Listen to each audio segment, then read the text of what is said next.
ईश्वर की महिमा।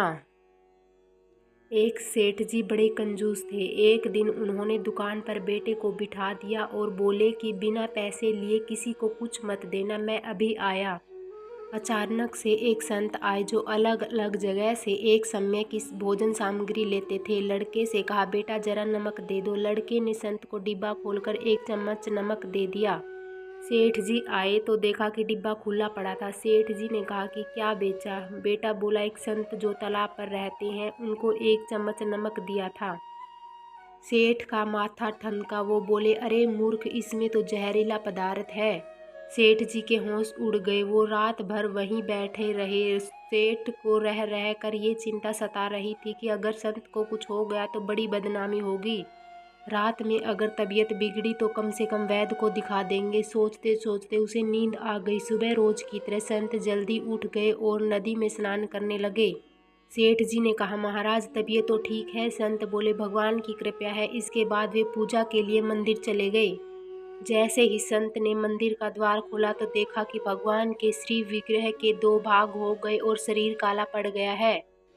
ये देखते ही सेठ को सब समझ आ गया कि भक्त के अटल विश्वास को देखकर भगवान ने भोजन का जहर भोग के रूप में स्वयं ग्रहण कर लिया और भक्त को प्रसाद ग्रहण कराया। इसके बाद सेठ ने तुरंत घर जाकर बेटे को दुकान सौंप दी और स्वयं संत की शरण में आकर भगवान की भक्ति करने लगा। इस तरह सेठ जी को भी भगवान पर विश्वास हो गया। इसी तरह हम आपको एक और सच्ची घटना से रूबरू करवाना चाहते हैं। यह कहानी एक ऐसी बूढ़ी गरीब औरत की है जो अपने पोते का इलाज करवाना चाहती थी, पर इलाज के लिए दूर जाना मुश्किल था। उसके पास इलाज के लिए पैसे भी नहीं थे। आप समझ सकते हैं कि एक बूढ़ी गरीब औरत के लिए कितना मुश्किल रहा होगा अपने पोते का पालन पोषण करना। उस बच्चे के माता पिता बहुत पहले ही स्वर्गवासी हो चुके थे। अब उस बूढ़ी औरत को सिर्फ ईश्वर का ही सहारा था। वह रोज ईश्वर की पूजा करती और अपने पोते की सलामती के लिए दुआ मांगती। दरअसल बात उस समय की है जब एक अमीर व्यक्ति फ्लाइट से चंडीगढ़ आ रहे थे। फ्लाइट थोड़ी देर में नीचे उतरने वाली थी। साहब यह सोचकर खुश थे कि फ्लाइट सही समय पर पहुंच जाएगी, लेकिन अचानक ही मौसम ने करवट बदली और तेज बारिश होने लगी। मौसम इतना ज़्यादा खराब था कि फ्लाइट को समय से पहले ही कहीं उतरना पड़ा। अब यह अमीर साहब गुस्सा हो गए और एयरपोर्ट पर स्टाफ पर गुस्सा दिखाने लगे। वह चिल्ला चिल्ला कर कह रहे थे कि मुझे किसी कॉन्फ्रेंस में जाना है, मेरा वहां जाना बहुत ज़रूरी है। अगर मैं समय पर नहीं पहुंचा तो कॉन्फ्रेंस कैंसिल हो जाएगी। वह बहुत गुस्सा कर ही रहे थे कि तभी एक आदमी उनके पास आया और बोला कि आप डॉक्टर राजवीर हैं ना?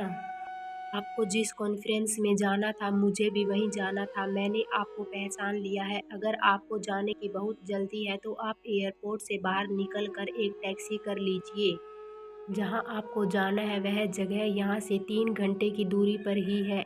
उनको यह विचार अच्छा लगा और बाहर निकल कर एक टैक्सी बुक कर ली। वह टैक्सी ड्राइवर से बोले कि जितनी जल्दी हो सके मुझे इस जगह पर पहुंचा दो, मेरी कॉन्फ्रेंस है। ड्राइवर ने गाड़ी बहुत तेज चलाना शुरू कर दिया, लेकिन वह ज़्यादा तेज बारिश होने की वजह से गाड़ी तेज नहीं चला पाया। अब ड्राइवर को समझ नहीं आ रहा था कि वह कैसे साहब को बताए कि गाड़ी तेज चलाना मुश्किल है। मौसम बहुत ज़्यादा खराब था। हिम्मत करके ड्राइवर ने उस अमीर आदमी को कह ही दिया कि गाड़ी चलाना मुश्किल है, बारिश तेज बहुत है। अब उस अमीर आदमी को भी यह समझ आ चुका था कि वह आराम से वहां नहीं पहुंच पाएंगे। तब उन्होंने ड्राइवर से कहा कि अब वह उन्हें किसी सुरक्षित जगह पर पहुंचा दे, जहां वे थोड़ी देर बैठकर बारिश के रुकने का इंतजार कर सकें। ड्राइवर ने अचानक एक घर के सामने गाड़ी रोक दी। अमीर आदमी ने दरवाजा खटखटाया तो अंदर से एक बुढ़िया की आवाज आई। वह बोली कि जो भी हो अंदर आ जाओ, मैं पूजा कर रही हूँ, अवरोध मत डालो। यह सुनकर वह अमीर आदमी अंदर आ गया।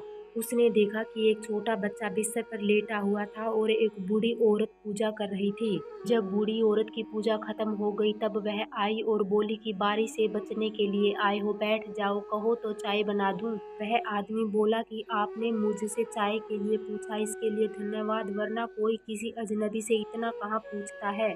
आप तो बहुत अच्छी हैं। बूढ़ी औरत बोली कि अच्छी कहाँ हूँ, अच्छी तो मैं उस दिन होंगी जिस दिन अपने पोते का इलाज करवा लूंगी। अमीर आदमी बोला, क्या हुआ है आपके पोते को? बुढ़िया ने बताया कि यहाँ के डॉक्टर कहते हैं कि मेरे पोते को बहुत भयंकर बीमारी हो गई है। उस बीमारी का इलाज यहाँ के डॉक्टरों के पास नहीं है।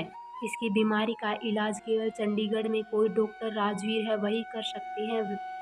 पर वहाँ जाने के लिए ना तो मेरे पास पैसे हैं और ना ही मैं इतनी सक्षम हूँ कि वहाँ अकेली इसे लेकर जा सकूँ। अब तो ईश्वर का ही सहारा है। अमीर आदमी अपने मन में सोचने लगा कि शायद ईश्वर ने मुझे यहाँ पहुँचाने के लिए बारिश कर दी ताकि मैं यहाँ आ सकूँ और इनकी मदद कर सकूँ। वह आदमी बुढ़िया से बोला कि माँ जी, शायद आपकी प्रार्थना ईश्वर ने सुन ली है। मैं ही वह डॉक्टर राजवीर हूँ। यह सुनकर बुढ़िया की आंखों में आंसू आ गए और वह बार बार ईश्वर का धन्यवाद करने लगी कि ईश्वर के घर में देर है पर अंधेर नहीं। डॉक्टर राजवीर ने उस बच्चे का इलाज कर दिया और वह एकदम स्वस्थ हो गया। बुढ़िया ने डॉक्टर राजवीर को ढेर सारा आशीर्वाद दिया।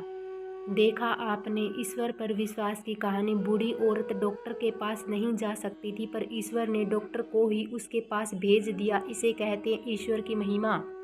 वीडियो अच्छी लगी तो कृपया लाइक और चैनल को सब्सक्राइब जरूर करें।